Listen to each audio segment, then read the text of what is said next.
علی بن سفیان جیسا گھاگ سراغ رساں کوئی اور تجربہ نہیں کرنا چاہتا تھا۔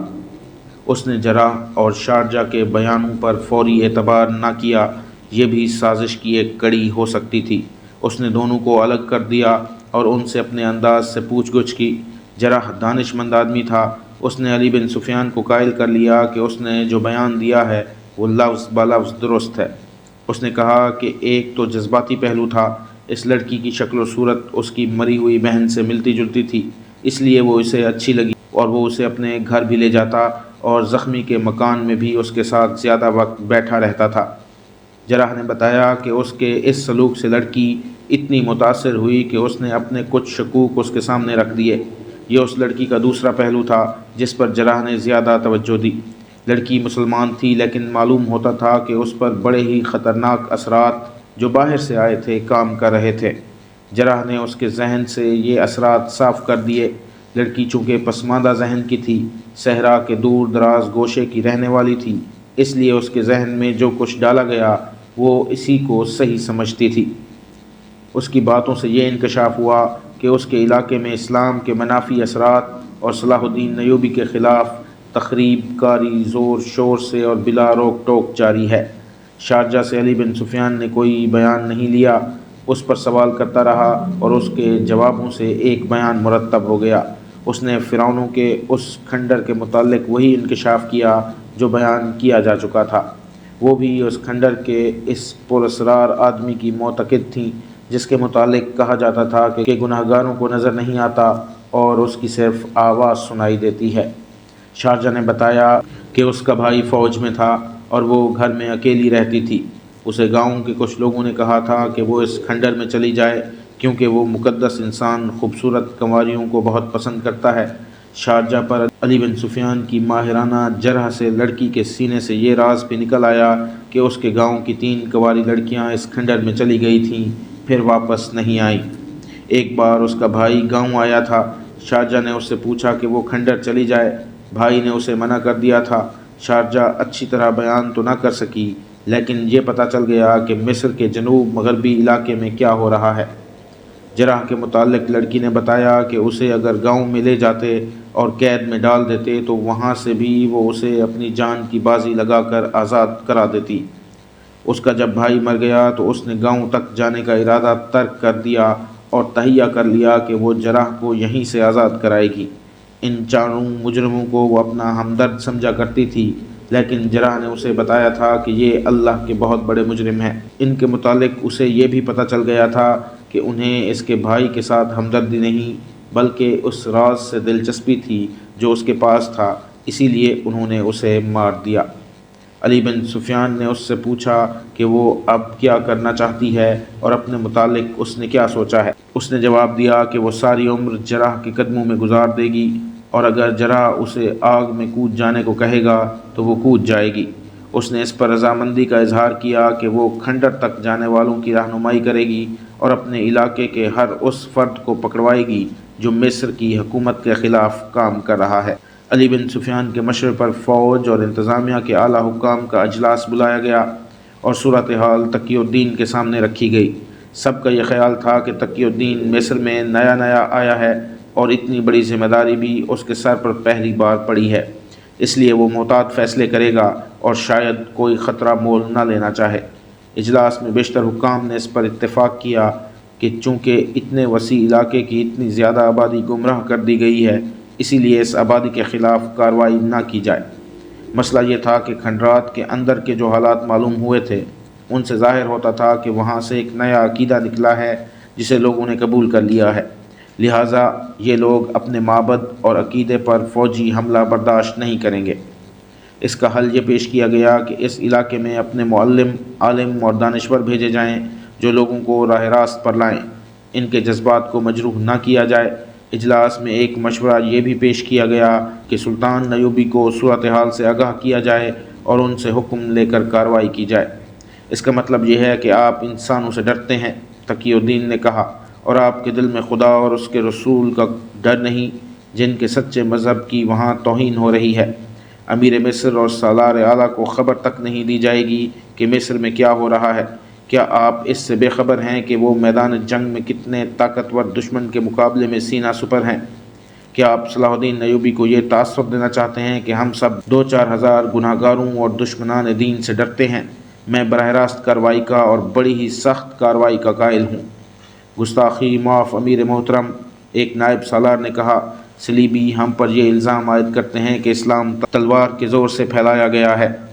ہم اس الزام کی تردید عملی طور پر کرنا چاہتے ہیں۔ ہم پیار اور خلوص کا پیغام لے کر جائیں گے، تو پھر اپنی کمر کے ساتھ تلوار کیوں لٹکائے پھرتے ہو؟ تقی الدین نے طنزیہ لہجے میں کہا، فوج پر اتنا خرچ کیوں کر رہے ہو؟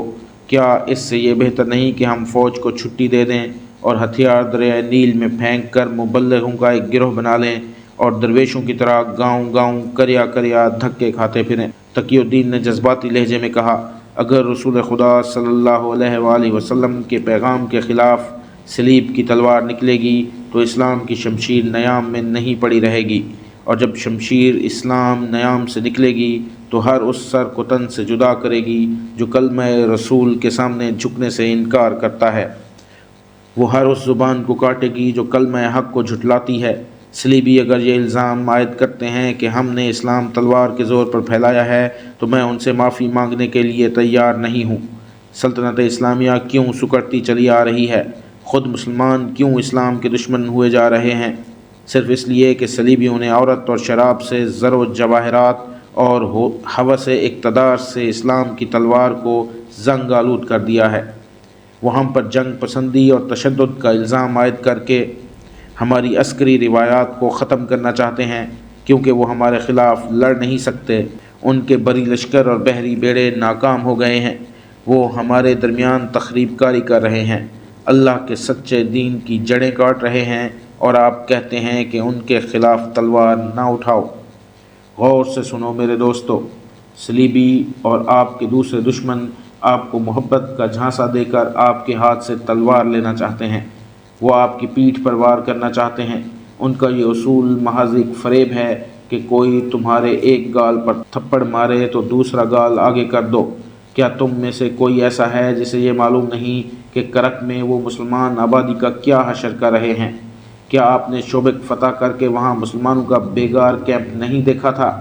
وہاں مسلمان عورتوں کی جو انہوں نے عصمت دری کی وہ نہیں سنی تھی؟ مقبوضہ فلسطین میں مسلمان خوف اور ہراس کے بے آبروئی اور مظلومیت کی زندگی بسر کر رہے ہیں۔ صلیبی مسلمانوں کے قافلے لوٹتے اور عورتوں کو اغوا کر کے لے جاتے ہیں، اور آپ کہتے ہیں کہ اسلام کے نام پر تلوار اٹھانا جرم ہے۔ اگر یہ جرم ہے تو میں اس جرم سے شرمسار نہیں۔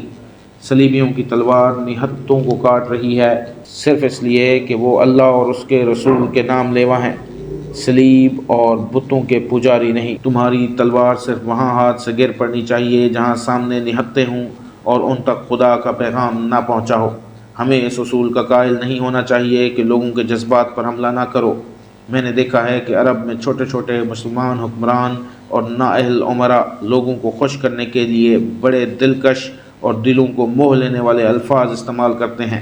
ان کے غلط جذبات اور احساسات کو اور زیادہ بھڑکا کر انہیں خوش رکھتے ہیں تاکہ لوگ انہیں عیش و عشرت سے اور غیر اسلامی طرز زندگی سے روک نہ سکیں۔ ان امراء کا طریقہ کار یہ ہے کہ انہوں نے خوشامدیوں کا ایک گروہ پیدا کر لیا ہے جو ان کی ہر آواز پر لبیک کہتا ہے اور رعایا میں گھوم پھر کر ثابت کرتا رہتا ہے کہ ان کے امیر نے جو بات کہی ہے وہ خدا کی آواز ہے۔ اس کا نتیجہ یہ ہے کہ اللہ کے بندے بدکار اور عیاش انسانوں کے غلام ہوتے چلے جا رہے ہیں۔ قوم حاکم اور محکوم میں تقسیم ہوتی چلی جا رہی ہے۔ ہم دیکھ رہے ہیں کہ دشمن ہماری جڑیں کاٹ رہا ہے اور ہماری قوم کے ایک حصے کو کفر کی تاریکیوں میں لے جا رہا ہے۔ اگر ہم نے سخت رویہ اختیار نہ کیا تو اس کا مطلب یہ ہوگا کہ ہم کفر کی تائید کر رہے ہیں۔ میرے بھائی صلاح الدین ایوبی نے مجھے کہا تھا کہ غداری ہماری روایت بنتی جا رہی ہے، لیکن میں یہ بھی دیکھ رہا ہوں کہ یہ بھی روایت بنتی جا رہی ہے کہ ایک ٹولہ حکومت کیا کرے گا اور قوم محکوم ہوگی۔ حکمران ٹولہ قوم کا خزانہ شراب میں بہائے گا اور قوم پانی کے گھونٹ کو بھی ترسے گی۔ میرے بھائی نے ٹھیک کہا تھا کہ ہمیں قوم اور مذہب کے مستقبل پر نظر رکھنی ہے۔ ہمیں قوم میں وقار اور کردار کی بلندی پیدا کرنی ہے۔ آنے والی نسلیں ہماری قبروں سے جواب مانگیں گی۔ اس مقصد کے لیے ہمیں ایسی کارروائی سے گریز نہیں کرنا چاہیے جو ملک اور مذہب کے لیے سود مند ہو۔ اگر یہ برحق اقدام قوم کے چند ایک افراد کے لیے تکلیف دہ ثابت ہوتا ہے تو ہمیں اس کی پرواہ نہیں کرنی چاہیے۔ ہم قوم کا مفاد اور وقار چند ایک افراد کی خوشنودی پر قربان نہیں کر سکتے۔ ہم ملک کے ایک اتنے بڑے حصے کو صرف اس لیے دشمن کی تخریب کاری کے سپرد نہیں کر سکتے کہ وہاں کے لوگوں کے جذبات مجروح ہوں گے۔ تم دیکھ رہے ہو کہ وہاں کے لوگ سیدھے سادے اور بے علم ہیں۔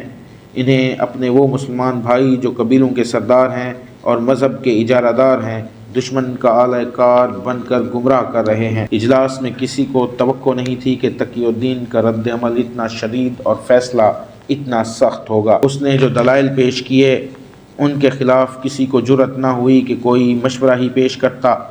اس نے کہا، مصر میں جو فوج ہے یہ محاذ سے آئی ہے اور اس سے پہلے بھی لڑ چکی ہے۔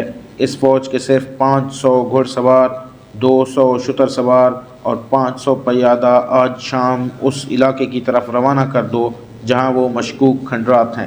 یہ فوج اس علاقے سے اتنی دور رہے گی کہ ضرورت پڑے تو فوری طور پر محاصرہ کر سکے۔ میرے ساتھ دمشق سے جو 2 سوار آئے ہیں وہ علاقے کے اندر جا کر کھنڈروں پر حملہ کریں گے۔ ایک چھاپا مار دستہ کھنڈروں کے اندر جائے گا، 2 سوار کھنڈروں کے محاصرے میں رکھیں گے۔ اگر باہر سے حملہ ہوا یا مزاحمت ہوئی تو فوج کا بڑا حصہ مقابلہ کرے گا اور محاصرہ تنگ کرتا جائے گا۔ اس کارروائی میں فوج کو سختی سے حکم دیا جائے کہ کسی نہتے کو نہیں چھیڑا جائے گا۔